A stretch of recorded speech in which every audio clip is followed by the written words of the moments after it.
I saw this More of it. I saw More this guy, burning. this story about this guy who he was this judge, this New York chief judge who spent half his lifetime haranguing this woman who he was in charge of her trust, and he was he's doing this whole fucked up weird thing. He was stalking her and fucking with her and all this stuff, and then he got busted doing it, and then he went to prison, but he wrote a book while he was in prison about how crazy it is to be a judge that gets caught being a fucking criminal.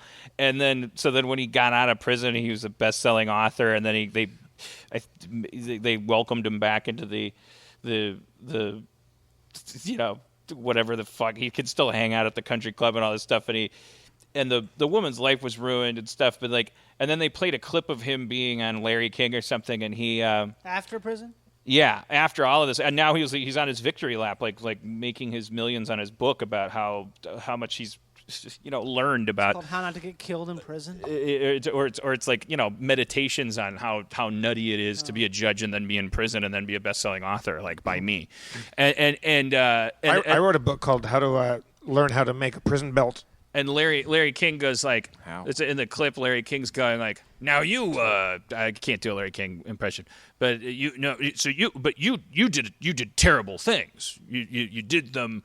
You ruined this woman's life. And it goes, oh yeah, no, absolutely. I mean, it's what I did. There's no excuse for it. You find yourself doing this thing, and you do this, and then you do that, and you do that, and I was like, because I've been in therapy, I'm he's a fucking like that you thing, no, that royal you.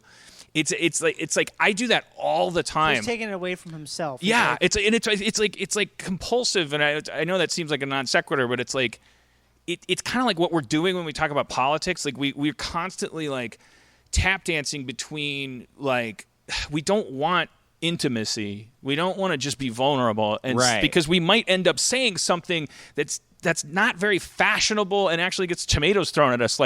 Well, I'm a rich black baseball player, so America been very good to me. The old Garrett Morris bit or whatever. Sammy Sosa.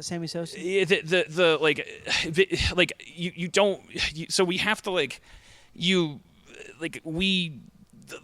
we're constantly as primates we feel like we can't just go through life actually just expressing ourselves, because we'll get beaten up for being just kind of I don't know what we'll call that, narcissism or tunnel vision or selfishness, but so you get rewarded over time for talking about how the world should be or what the world's feeling, or because that's empathy. Well, I know how that person feels and all that stuff, but then that turns into this whole different kind of total. It's like we were pandering. Yeah, you don't even. It's disassociation. You're still a sociopath because now you're talking about everyone but yourself. You're not selfless by doing that. You can be a fucking horrible person that's just oh, well, I'm not going to sit in my own skin during this conversation. I'm going to be everyone else in the world, which is what politicians are really good at. That's all they do. You, man. What do you need?